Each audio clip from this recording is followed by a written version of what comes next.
You've always heard the same story about rich people. They won the lottery, they got in early on crypto, they inherited it, or someone backed them. Luck, basically. Something that happens to other people. But wealth isn't an accident. It's predictable. It shows up in what you do long before it shows up in a bank account, because the account is always the last thing to change. You become rich twice. First, in how you think, then, later, in the number. Right now, at 11:42 on a Tuesday, you're still on the first one. Sign 1, you start playing the game. You put the phone face down on the mattress, but the number is still there, glowing on the inside of your eyelids. $214.36. You pick the phone back up anyway, because staring at your bank account for one more minute makes you feel like you're doing something about it, even though you're not. Your thumb finds Instagram instead. And there it is, an ad you didn't ask for, a Porsche 911 Carrera S, matte gentian blue, sitting in an empty parking garage like it's waiting for someone. $156,200 before taxes, before the options list that turns it into something closer to $180,000. You don't want the car? Not really. You want whatever it feels like to not do the math before you buy anything. You think about Danny. Danny worked the loading dock with you for 2 years before his knee gave out and the insurance settlement finally came through. $31,000, all at once. More money than either of you had ever seen land in one account. He put a down payment on a lifted F-150 within the week. New rims 2 weeks after that. By spring, the truck was repossessed, and Danny was back on the dock, except now he flinched every time his phone buzzed. You didn't judge him for it then. You understand it better now. Danny didn't trust that he could make more. So he spent like the money was the only proof he'd ever get that he mattered. That's not greed. That's fear wearing a nice truck. You think about the version of you that would have done the same thing. Because here's what nobody tells you at 11 at night with $214. 36 in your checking account. Some of your problems actually are about money. The rent that's due Friday. The card that got declined at Trader Joe's last month right at the register. A cart full of groceries and a line building behind you. The cashier's face doing that polite nothing while you tap a different card and pray. That kind of problem doesn't care how spiritually evolved you are. Money fixes it.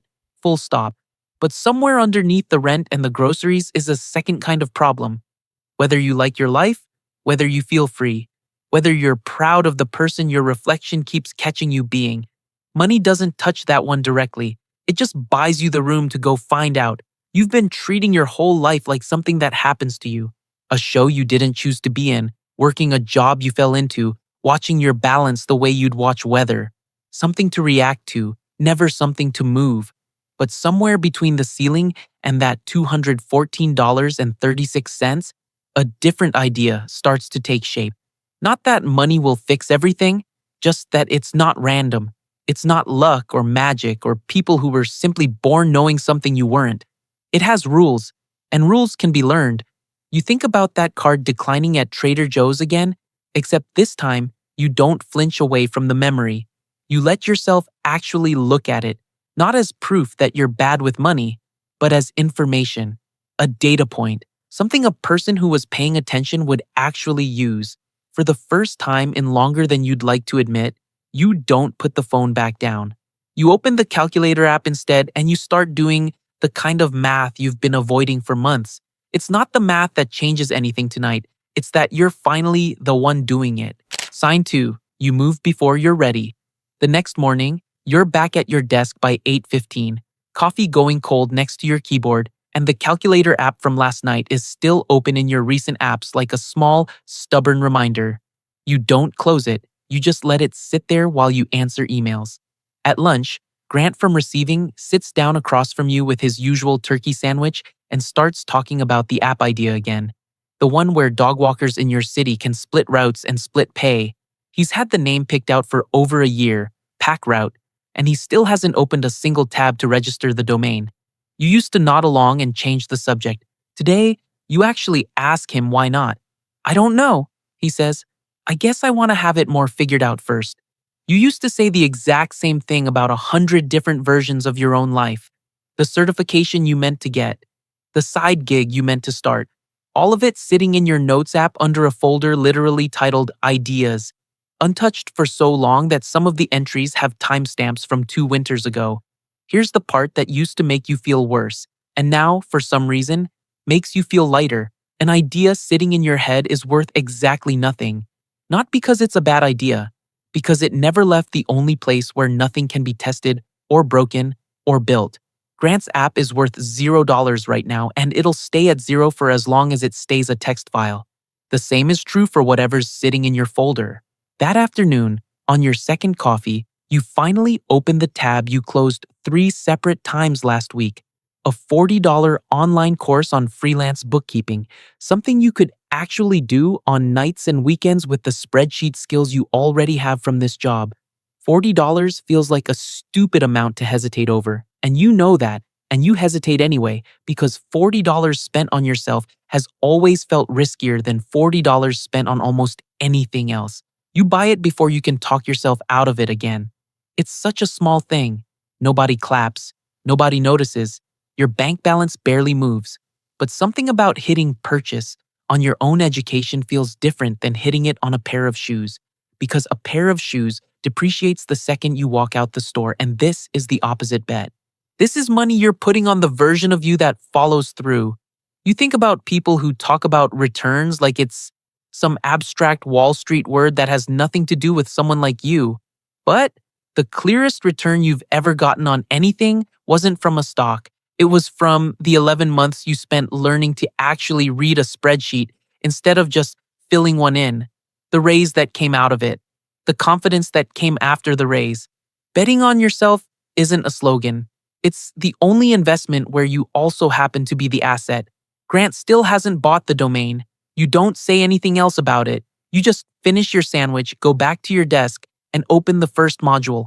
That night, you tell one person about the course, not because you're proud yet, there's nothing to be proud of yet, but because saying it out loud makes it slightly more real than it was in your head.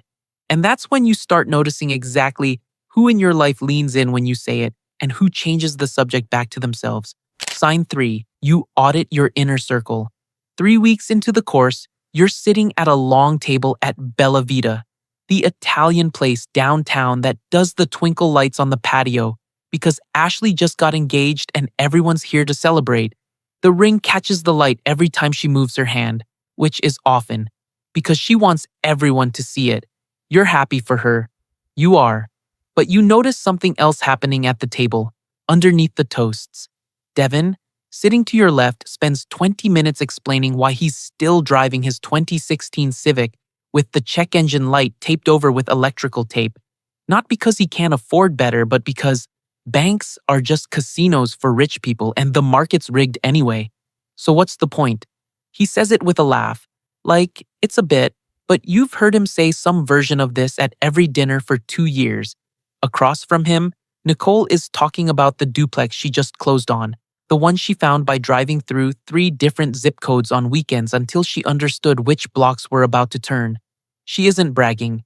She's just talking about her Tuesday. You used to sit closer to Devin's end of the table, energy-wise. Not because you agreed with him exactly, but because agreeing was easier than explaining why you'd started reading about index funds on your lunch break. Tonight, for the first time, you catch yourself leaning slightly toward Nicole's half of the conversation instead, asking her a real question, actually listening to the answer. It hits you somewhere between the breadbasket and the second bottle of wine. You've heard it said that your income tends to land close to the average of the 5 people you spend the most time with. You don't know if that's a real statistic or just something people repeat, because it sounds true. But sitting at this table, watching who talks about money like it's an enemy and who talks about it like it's a hobby they're getting good at, you don't need the number to be exact. You can feel it working on you anyway. Like weather. You think about Nicole's duplex, and then, unhelpfully, about the listing you saw last week for a place on Belmead Island. 4 bedrooms, dock out back, $5.4 million, a smaller and quieter pocket of waterfront near Miami's more famous islands. You closed the tab fast, not because it made you feel bad, exactly, because it made you feel far away, in a way that used to make you want to stop looking entirely. Tonight, It doesn't do that. Tonight, it just sits there as information, the same way Devin's Civic does, the same way Nicole's duplex does. 3 different distances from the same starting line. You're not about to stand up and announce you're cutting people off. That's not how any of this works, and you know it, but you notice yourself doing something quieter. You don't bring up your bookkeeping course to Devin anymore. You brought it up once, back in month 1, and he changed the subject to his fantasy football league before you finished the sentence. You mentioned it to Nicole last week instead, almost by accident, and she asked you 3 follow-up questions and then sent you a podcast episode the next morning. You're not choosing new friends, you're just finally noticing which ones lean in. Walking to your car after dinner, keys in hand, you think about how easy it would be to let Nicole's duplex turn into another reason to feel behind. The same trap as the private jet ads you scroll past, the same trap as anyone's highlight reel. But you're not behind Nicole, you're behind your own last year, which is the only comparison that was ever going to mean anything. The real question isn't who's ahead of you. It's what you're actually going to do with the seat you're sitting in right now. Sign 4. You stop playing defense.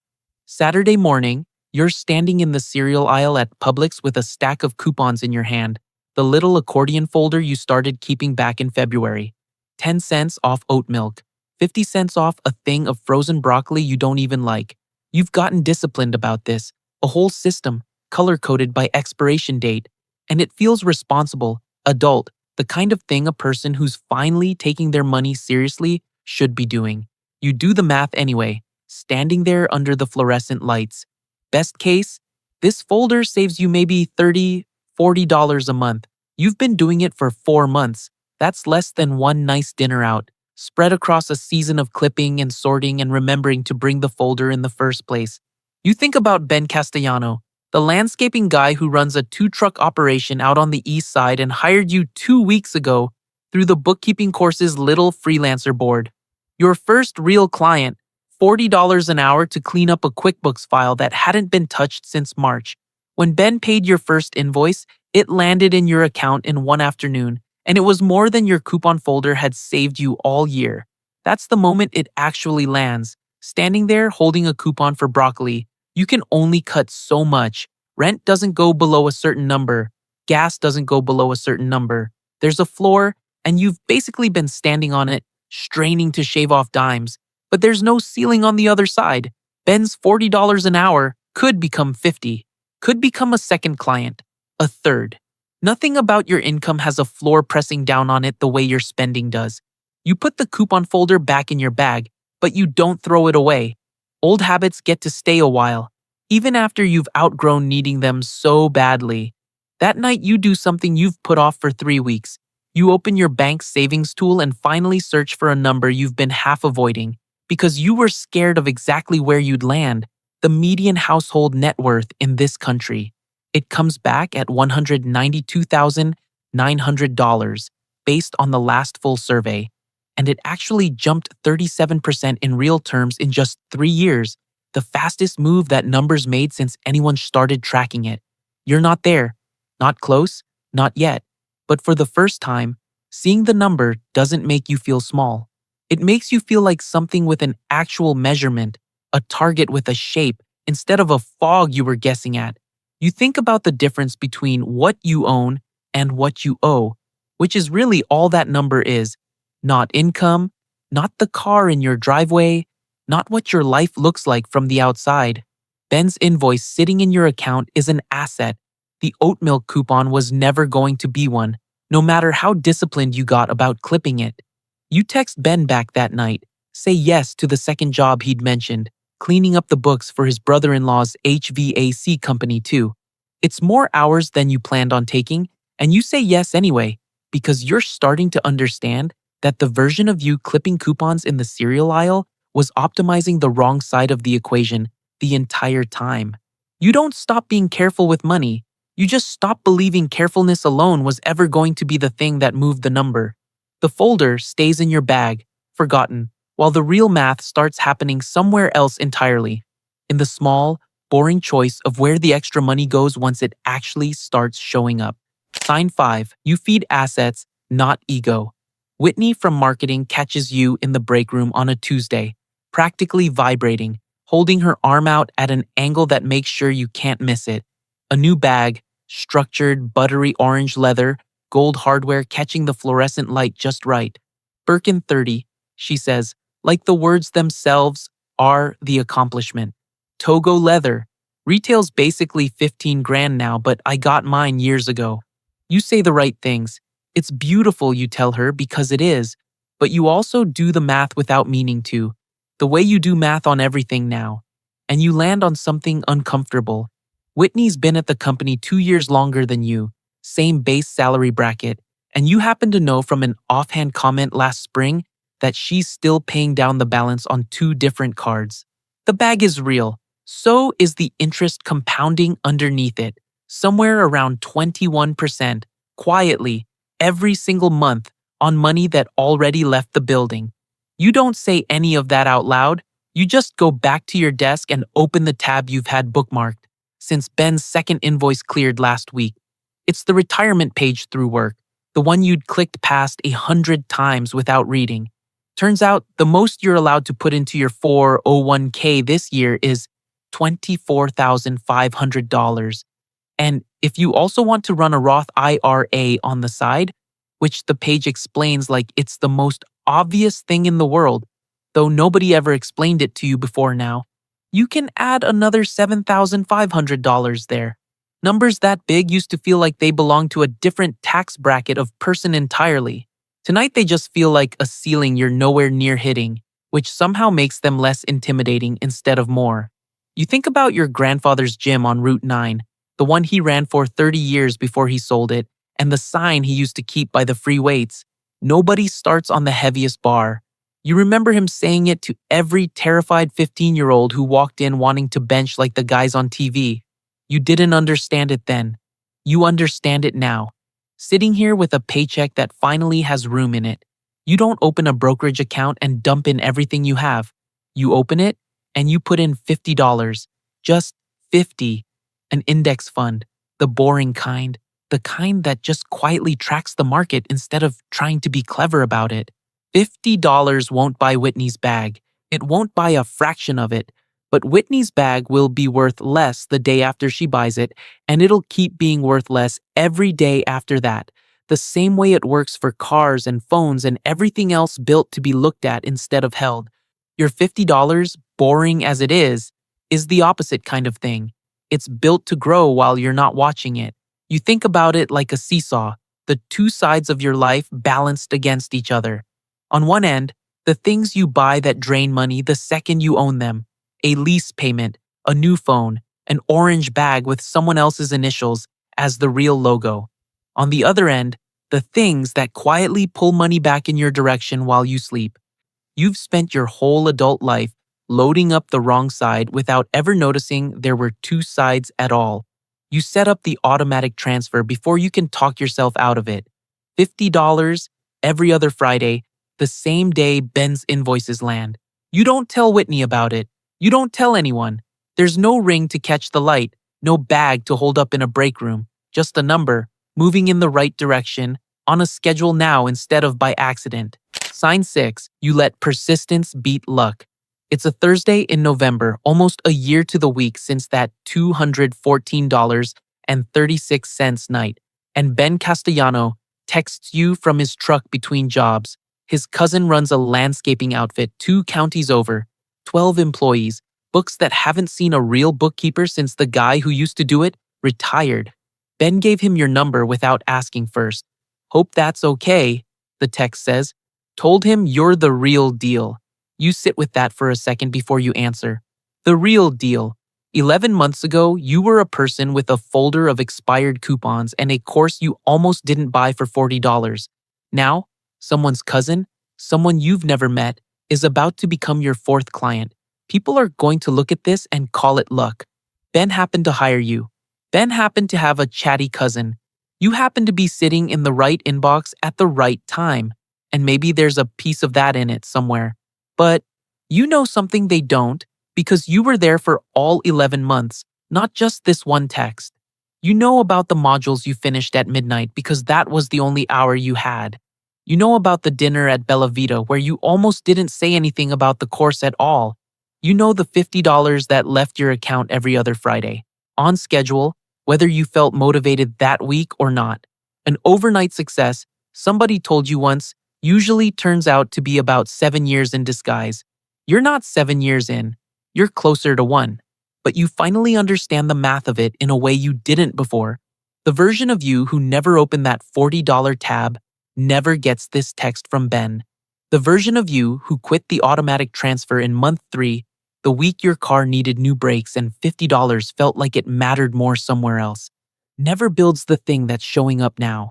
You almost were that version. You remember the exact Tuesday you almost stopped. You say yes to Ben's cousin.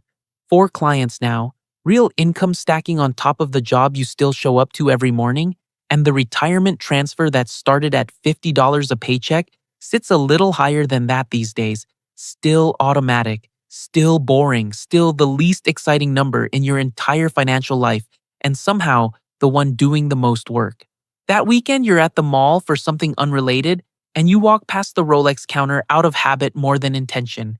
The Submariner date is sitting under the glass. Black dial, the ceramic bezel catching the light the same way Whitney's bag did in the break room 8 months ago.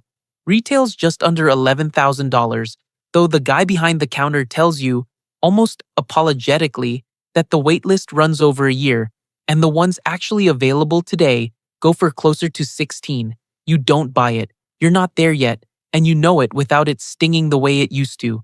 What's different is that you can do the math now without flinching. You know what $16,000 means next to your numbers.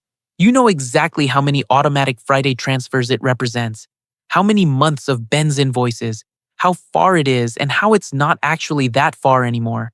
The watch stops being a fantasy and starts being a milestone with a price tag on it, something you're building toward on a schedule, the same schedule you've been keeping since that first $50. You walk out of the mall without it, and for the first time, that doesn't feel like losing. You think about the phone on the mattress, face down, $214.36 glowing behind your eyes.